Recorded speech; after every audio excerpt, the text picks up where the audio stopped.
Okay, so Paul Howard, NZDF, and Huntley Wright, MOD. So we set this up as a Q&A. Mm-hmm. Hopefully you've come with a few Qs and a few As to get the ball rolling. If not, no. Hopefully some answers. Yes. Hopefully some answers. Yes. All right. Well, let's start nice and gently with broader outcomes. So why don't we start with Paul? How's your internal work and initiatives and projects around the broader outcomes aspects of the government procurement rules going? That's a very wide-ranging question. So, for all intents and purposes, as part and parcel of any procurement plan that we spin up, we are obliged now by the government procurement rules to think about broader social outcomes as part and parcel of what we do.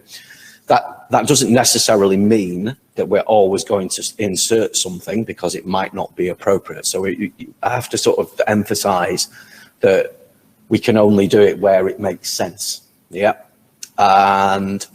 that's part of our consideration as we go through our procurement plan, and it's a challenge that we put out to the business, to our business partners or our business units, to say to them, so what opportunities are there for social outcomes in this area? I have to say, for the most part, we do seem to find in certainly some of our bigger contracts and the ones that are most appropriate, there's actually quite a lot of activity going on already with our incumbent suppliers. So I'll just give you a great example. So for example, Babcock's already have a very good apprenticeship scheme, and I think they've introduced more, haven't they, Andrew, in the last 12 months. So we know that we've already got people who are operating in that space anyway. And the challenge will be when we go out to market, obviously, is for anybody who's bidding into us, is to make sure that they nail those things if we're actually asking for them, or we're identifying them, or alternatively, we're asking suppliers to identify where they might be able to contribute to those broader social outcomes that the government is looking for. And on a wider note, just I think it was mentioned before about the government just getting themselves sort of with their feet under the table. So as yet, there's no real direction from any ministers yet about how much they want to drive that through, and where, whether there are any targets, although there is the Mare Pacifica target, I think, that has come out, which is 5%. So that's not an unexpected target. We knew that was coming. We'd already signalled up to the minister, to the ministry that was doing the original look at this, that we're not sure that we can actually meet that target yet. Well, we certainly couldn't at the moment, we don't think. Because that's a direct target, 5% of our business to go to Mare Pacifica. Personally, I'd like us to lobby to say, well, we'd like to see if we can flow that down a little bit down into the supply chain so that we can ask our primes to help us to meet that target, because we think that it's quite difficult to actually reach it on our own unless we do something drastic and carve out significant parts of the business, which from a commercial standpoint might not be a smart thing to do, and would then probably undermine the public value element of it. So that's where we are from us.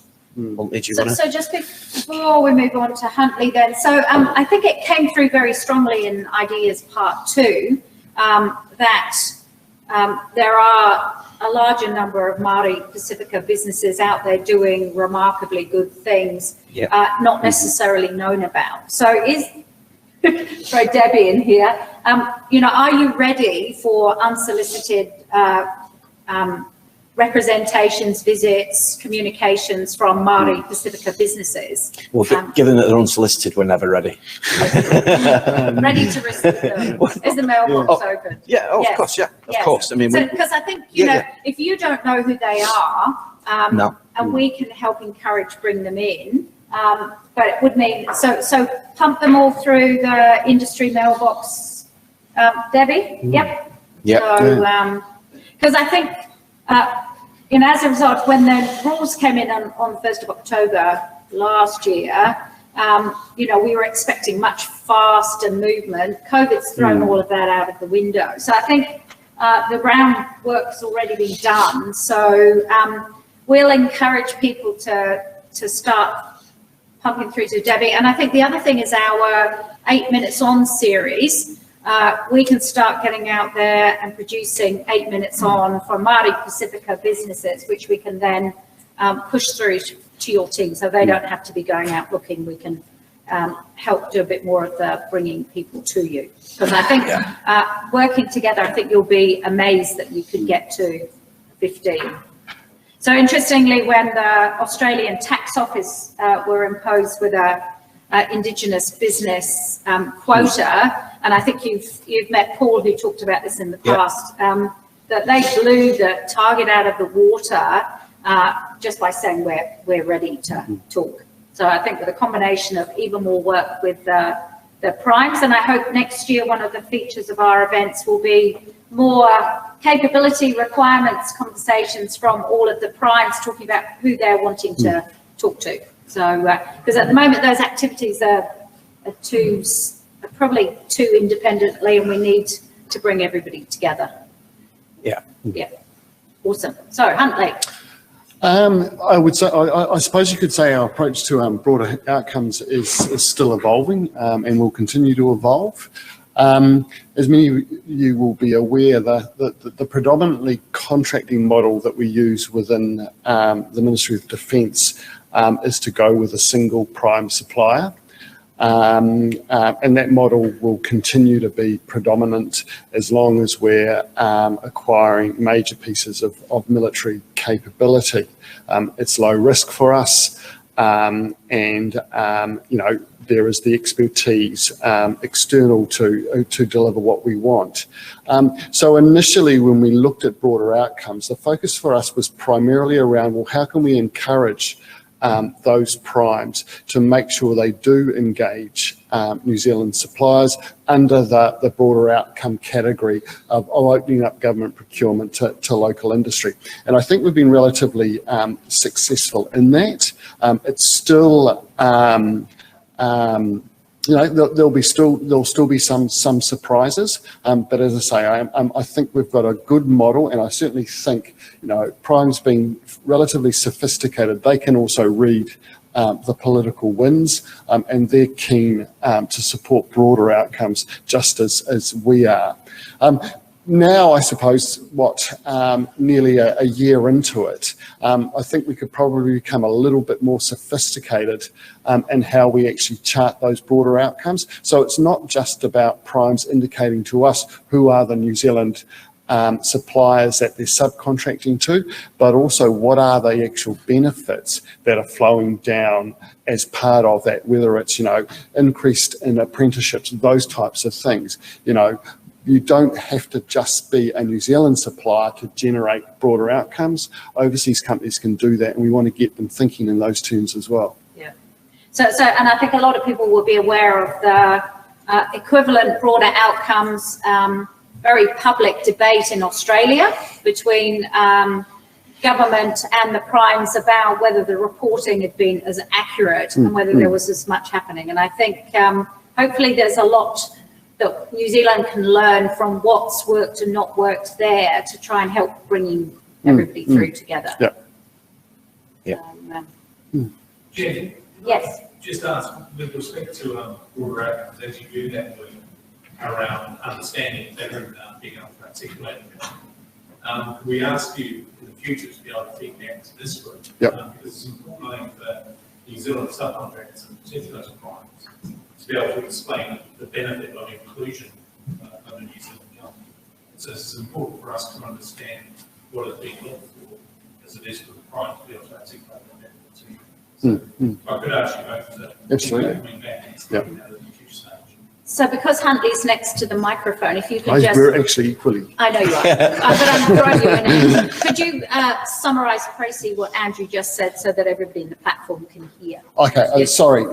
So I suppose, Andrew, what you're looking from us is us to regularly engage what we are telling the primes and what information we're getting back from primes as part of our contractual arrangements that we have. And probably worth mentioning that, so NZDIA published a guide on before October last year about to give an explanation to overseas companies about what the broader outcomes mean. So if anybody's not sure about the conversation, it's on our website and there are hard copies floating around. And we'll be looking in next year, half one next year, to do an update to that guide, hopefully to capture a whole load more of the process that sits underneath it. So next question. So Auditor General's report on panels has just been released, and the membership were actively involved in consulting, I think, across the board with AOG last year. And they very conveniently have put questions on the back of their report.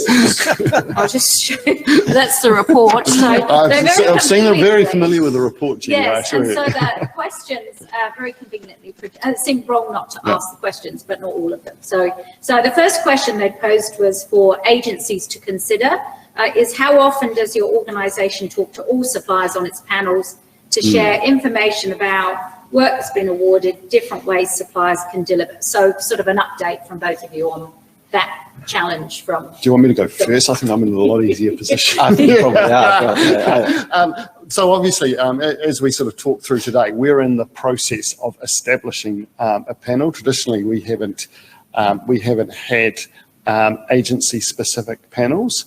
Any use of panels, we've generally gone through all of government processes.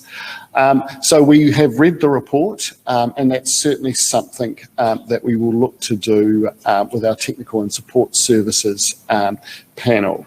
As I say, I briefed our acquisition and commercial leads yesterday on where we were at, and with that came the commitment from both myself and from them as well that early in the new year I would be calling for work that we would expect to be putting out through the panel, and then we can start a conversation with the members. How we will do that will still to determine whether we do it by convenient locations, a web-based platform through this organisation. We'll wait and see, but certainly we'll look to engage and manage the panel based on a fully transparent model. Cool. So like Huntley, we pretty much use all of government panels, and I think we have only one currently operating panel that's NZDF, and that was the I think it's one of the consultancy services. 2. Andrew tells me 2. What's the other one, Andrew? The integrated logistics. Yeah, ILS. Oh, sorry. Yes, yeah, absolutely. That's right. Yeah. So yes. Sorry, you're right. The construction services panel, I'll start with that one because I think we do have a lot of interaction with the construction services panel membership because of the sheer variety of the work that DE and I are doing. They are regularly using all of the members in that panel.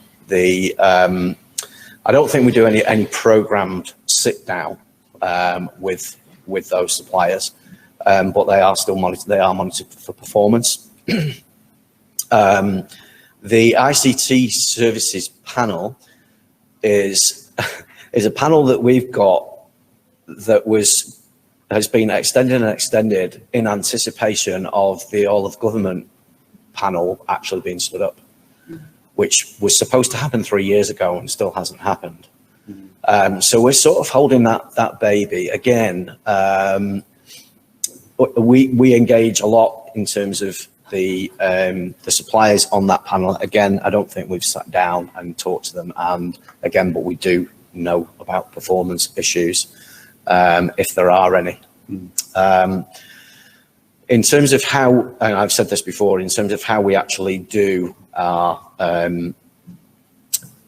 secondary process, it's pretty much following the same mantra that Huntley is going to use for the TSS panel, which is that we say to business owners within NZDF that want to use the panels that they have to have at least 3 quotes from a panel.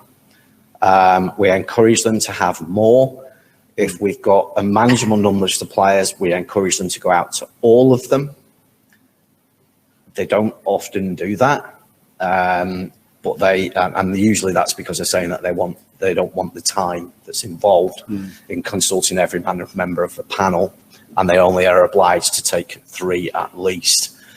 So we had to draw a line somewhere in terms of that, because if we'd have said every member of the panel and then we've got 50 members on the panel, as you can imagine, that's a massive amount of work for us to do for a secondary process. So we had to keep it scalable. The ILS panel, again, I will say we have quite a lot of interaction with the people on the ILS panel. We know there are people who want to get onto that panel who aren't currently on that panel, but we didn't have the foresight to leave that as an open-ended panel when we did it. So those are the things that we would consider in the future.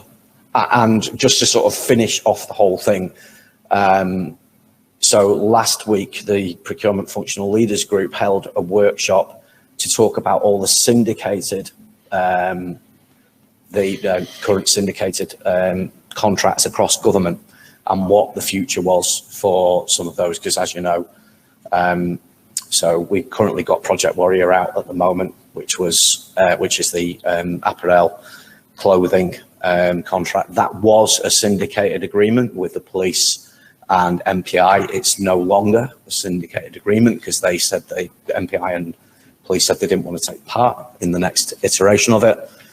And there is concern, I think, across government about whether collaborative contracts are actually being managed properly. And so we had a workshop last week to try and come up with some understanding of what's driving people and where to next. And I assume that in that particular space, that will be for the next GM of New Zealand Government Procurement when they're appointed. Just quick follow-on. Well, is the intent for NZDF as AOG panels or additional AOG panels stood up to retire single department panels? So, for example, the NZDF panels drop, will they be replaced should an AOG panel in that area? We wouldn't look to, no. And the intention around the actual consultancy services one was to actually have that rolled in. So it was, we sort of weren't given a choice about that one, which is bizarre because MB told us that we would no longer do that because that was an all of government mandated thing. The ILS panel, that's definitely sort of, you know, us and what we need. So I can't see anything other than us replacing that panel when it's due to expire and probably make it sort of an open-ended one to get people onboarded. Again, the construction services panel, that is likely to stay in place as well, even though the alliance has been appointed now, because we still believe that there are still things that might come off that consultant, that particular construction services panel that for whatever reason the alliance may not be able to do. So say it's a conflict or something like that. So that's where we're at with those. So following on from that conversation about the panels, do you think 2021 you'd be ready for us to help you run a supplier event? I'm certainly up for a supplier event. Likewise. I meet the buyer or something like that. It was on the schedule for this year, but I think the timing seems to be right. Yeah, I mean, next year. I mean, MB used to do meet the buyer events, and I think the last one they did was in 2014. So I've never been to one because I've only been here since 2015, and I actually think that they're really, really important. I think My view is that since the forum's gone, I think they're really important, and I think we should do one. Yeah. So we'd be up to it, and we've been talking about it. Yes. Well, Bishop, the interstate construction panel, is it your intent to engage mainly with the prime contractors and suppliers, and that they will have free rein as to what suppliers they then use if they're successful in the opportunity itself? Maybe because I ask is that we've been part of the panel for over the years and we've received no opportunity. So I'm wondering what is the strategy around engagement on the panel? It's a good question. I'm not sure I can give you an answer on that, to be honest. It's so we have a standing policy, like I say, of at least three quotes from a panel. We strongly encourage our business owners, because remember, these guys coming to us asking us to do the secondary procurement. We strongly advise them to do more and to actively seek out those people on the panel instead of going the same people over and over again. The fact remains is they're in control of that situation. So we can only push so hard before they push back and say, well, are we meeting the obligations that are set out under your own procurement policy? And the answer is, well, you are. And you know what we will get is then thank you. You can stand down at that point. We can do as much as we can do, and I encourage my people to do that. To say, look, I mean, I was consulted about the panels by the Office of Auditor General. One of my pet hates about panels is exactly what you're describing there. Is that there are people who just don't get any business of them, so they don't see them as being worthwhile, and I absolutely don't blame you. My personal view is, if I could, I'd take everything to market and let everybody compete for it. But the sad reality is, though, we've got that much going to market that is, you have to make a compromise somewhere along the line. But that was my observation about panels to most people, well, to the OAG, was that if you put too many people onto a panel, it becomes cumbersome. So whilst you might give a variety, if you like, and choice, so you give choice to the buyer, what you're actually doing is you're making it more onerous when we're looking at a secondary process to go to everybody on that panel. The more suppliers there are, the more impractical it becomes. So you have to draw a line somewhere for an organisation of our size and the amount of times that we're actually pulling off those panels and the amount of secondary procurement processes we do. So could that be addressed through something like a supplier panel event, where we can introduce panel members to some of the customers? Yeah, I think absolutely. Yeah, absolutely, Andrew. I mean, like, if I make an observation of my previous life back in the UK, when they did the G Cloud in the UK, it started off with I think it was about 25 suppliers that it started off with. And as a sitting commercial director, as a head of procurement in a UK government department, it wasn't too bad getting 20 emails from the companies that were awarded onto that panel saying, this is what we can offer under G Cloud. By G Cloud 4, I'd got 75 emails on the day that it was announced from the 465 suppliers. And then on the following weeks, there was just email after email after email coming into my inbox. And I felt really sorry for all of those people, because what they were trying to do was they're trying to identify who can I talk to tell people what I've got to offer. And literally nobody in the business is interested in that, because it's too much information. It's overflow. So yeah, an event like that, where we get panel suppliers in, is always going to be useful, and get the people who use the panel regularly to come and talk. It's a good opportunity. So just onto the panels and the three quotes, are we starting to see a broader outcomes flavour to the selection, so it doesn't become cheapest price? Well, so the panels they've been selected on the basis of whatever that original competition was. Yeah. So for all intents and purposes, what you're talking about is competitive quotes. That's what you're talking about. That's what it actually says. If you want to try and reach broader outcomes, it should be in the initial panel buy, I would suggest, because otherwise, and this is another, so my other complaint, if you like, to the Office of the Auditor General was, if you want to get public value and you want to be able to squeeze things like broader social outcomes out of these, if you force that onto a secondary procurement process, right, you're pretty much turning it into a full-blown tender. And that's, again, takes a huge amount of time, and it's not the intent, because you're then testing people on things that wasn't in the original panel process. So I will tell you, it's tricky. It is tricky. So next questions that all leads us nicely into future procurement opportunities and FPOs.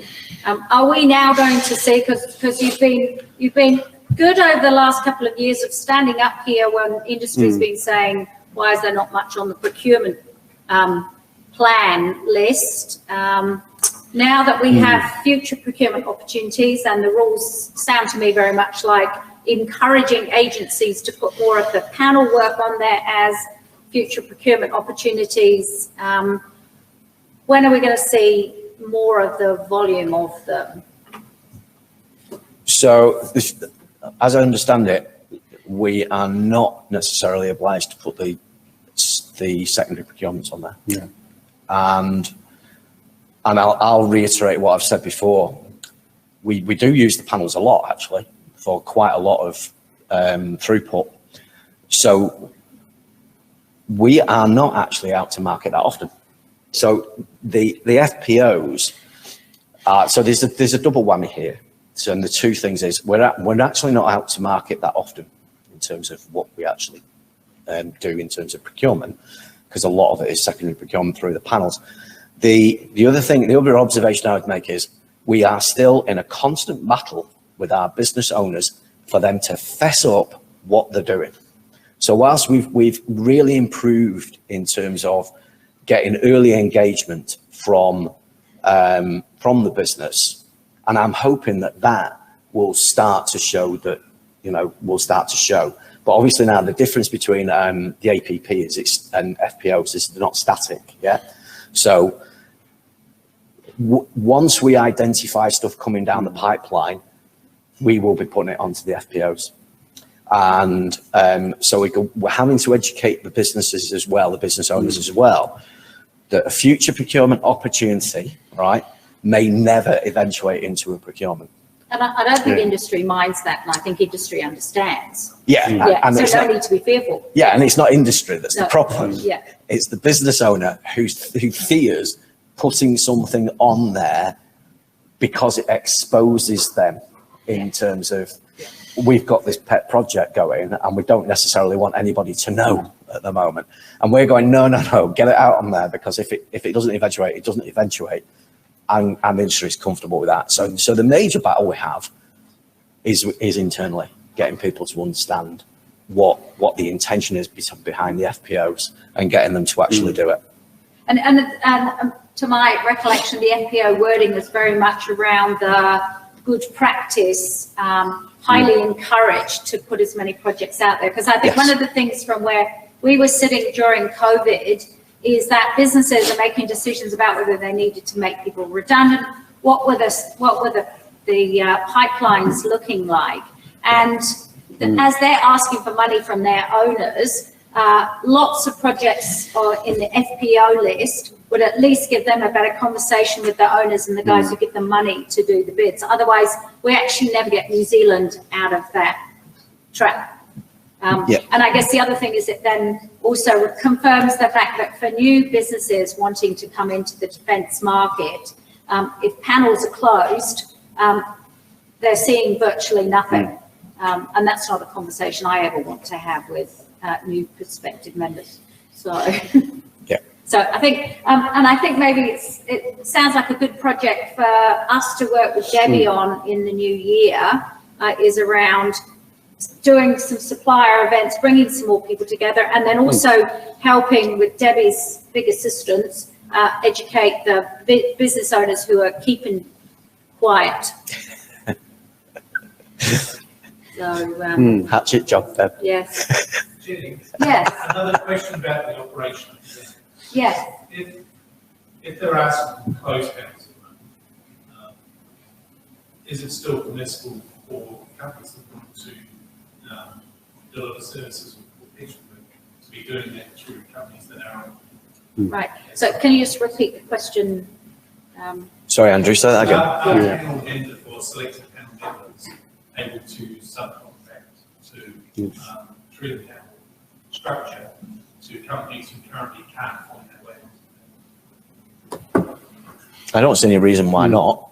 So I just want to find out what you're saying. Yeah, certainly we would encourage that to happen, particularly if we come across a supplier with a particular skill set who we think could provide some services to us. A good way to go about doing that in a way that probably doesn't add too much to their own overheads is to come through one of the suppliers which are already on there. Yeah, and I know a number of them make that opportunity available. So that's something that we could be doing as an Yep. association. Yes. is that we could Exactly. maybe Yep. have those member companies who are on the panel, we could be making them clear to all about the Yep. project, Yep. their frustration in access. Yeah, and I agree with Huntley. I think that's an eminently sensible way to deal with it. If you've got those specialist skills and you can't get them elsewhere, you'd subcontract in, as long as you make it clear that that's what you're doing. I don't see that as being a big issue. And it does help the issue of, it's expensive to get on the panel. And then if you're only going to get one piece of work, or in some cases zero pieces of work, then, that might be a better route in. Yeah, there is also an opportunity, obviously, for smaller suppliers to, well, certainly in our case, to come onto the panel in a consortium arrangement. And we had a couple of examples where that was put to good effect and very successful in doing so. So one of the issues that came up again during COVID, and this was sort of cross-government, cross-agency, is what could industry do to help public sector understand better what's going on in companies and what the processes are as to why we need good pipelines and why we need information and the education of what's going on to help your business owners understand why we need some behaviour change in sharing their thinking with the market. So would you be open to working with us on a project like that? Because I think I was seeing redundancies during lockdown unnecessarily because people were seeing that silence. And I think good people in agencies were making decisions that maybe if they'd been better formed about life in the commercial side, might have had a different perspective. Yeah, I mean, so we've made it really important in the last 18 months to talk to our business owners about the importance of pipelines and the importance of them, not just from, getting better and, if you like, more timely outcomes for them, but also giving certainty to business about what's coming down the pipe, and also for them to understand the resource constraints that we work under as procurement, and that we need to be able to understand and see what's coming down the pipe from the various different portfolios and what's coming out of the MOD projects to make sure that we understand what's on the stocks, what the relative priorities are, but also to give business that certainty. So happy to work with you. I think, we are winning the argument within the organisation of getting them to understand why they need to engage us earlier. And I think we've seen certainly in the last 18 months, people are engaging us earlier in the process, which means that we can start to do some of the pre-market engagement that we need to do that we've never been doing before. But it also means as well that we're getting the business owners in the right frame of mind about what they should ask the market for and how they should ask the market for it. And we'll be keen to be working with you and helping you in that. So final question then, is 2021 going to be the year of more focus on contract management? For us, it is. So we've got our strategic supplier relationship management program. We're just about to probably go live with the first couple of pilots.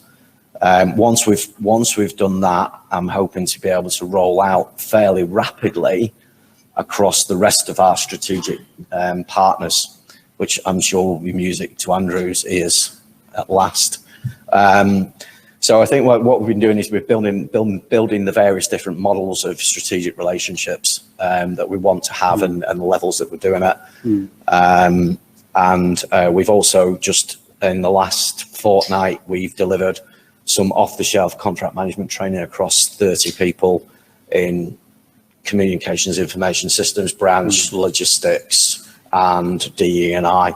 So we're getting together the cohort of contract managers across the organisation so that we can actually properly throw a ring around the commercial function and actually start to have a community of practice. So yeah, it will be.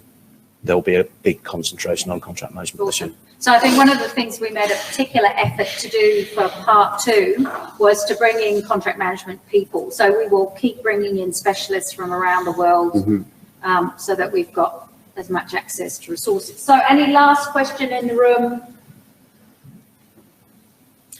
Yes. How do you see the general size of the defence market in New Zealand, like over the next parliamentary term, the new defence minister, the next parliamentary term, and $50 billion plus of debt? Can we answer that? Oh, we did. Interesting. So obviously, when a new government comes into being, there's always a period of adjustment as ministers come to understand their portfolios and the pipeline of work that goes with that. Obviously, under the last administration, there was a significant investment in defence. It would be fair to say you're unlikely to see those sorts of numbers again, but that's completely understandable. You know, we made commitments to replace 2 of our 3 largest platforms in the last term of the government. So, you know, the next time you're going to see a major platform replacement of that scale is sometime in the mid 2030s. The point that we've been trying to make with industry and people who have asked us the question is that the investment made by the government in the last term was of such a size, the opportunities will continue to be there. A lot of that money is still to be spent, and that will have flow-on opportunities, particularly for New Zealand suppliers as those procurements find their way through the delivery cycle. So as I say, you know, still an awful lot to do and still a pretty exciting environment to be within. Can I just make a couple of final points, just things that I wanted to raise? It's quite interesting because I came in the middle of Sean's presentation, which I thought was fascinating. And whilst the information domain gets itself sorted out and decides what it's going to do and how it's going to be set up, one of the things that I will say is that I want to try and deal with the here and now, and just to let everybody know that, so COVID has seen a massive spike in cyber incidents. And in particular, suppliers of the New Zealand Defence Force have been targeted with ransomware attacks, and we've at least got 2 strategic suppliers that have been the subject of ransomware attacks in the last 12 months. And interestingly, one particular organisation, they didn't actually tell us that they'd had a ransomware attack until they'd had their second ransomware attack. And what we quickly realised was that there's very little in our terms and conditions that actually covers what you guys should be doing with information that you hold that sends NZDF information. So what I will tell you is that we are currently working, we've got a supply chain mission assurance working group going through at the moment, That's going to be me, Chief Information Security Officer, Commander Logistics, driving through what we need to do around helping you guys to understand what you should be doing or safeguarding to safeguard our information when you have hold of it, and potentially procedures for what happens if you are subject to a ransomware attack that may or may not compromise our information. So whilst, let's say, the information domain is sorting itself out, the reality is that we're already in an information war, and the easiest way to scupper us is to actually sabotage our supply chains, including you guys. And so we're reliant on you, just as you're reliant on us, to make sure that information is kept in the best possible way. So I just wanted to raise that with you as an issue, because you need to know, and that we don't think that at the moment we've quite covered off that risk, and we potentially will need to come and speak to some of you about what is needed, acceptable, how we work these things through, and what, how we build them into the contracts to make sure that everybody understands what they're doing when these things occur. So that was the first thing. I can't remember what the second one was now.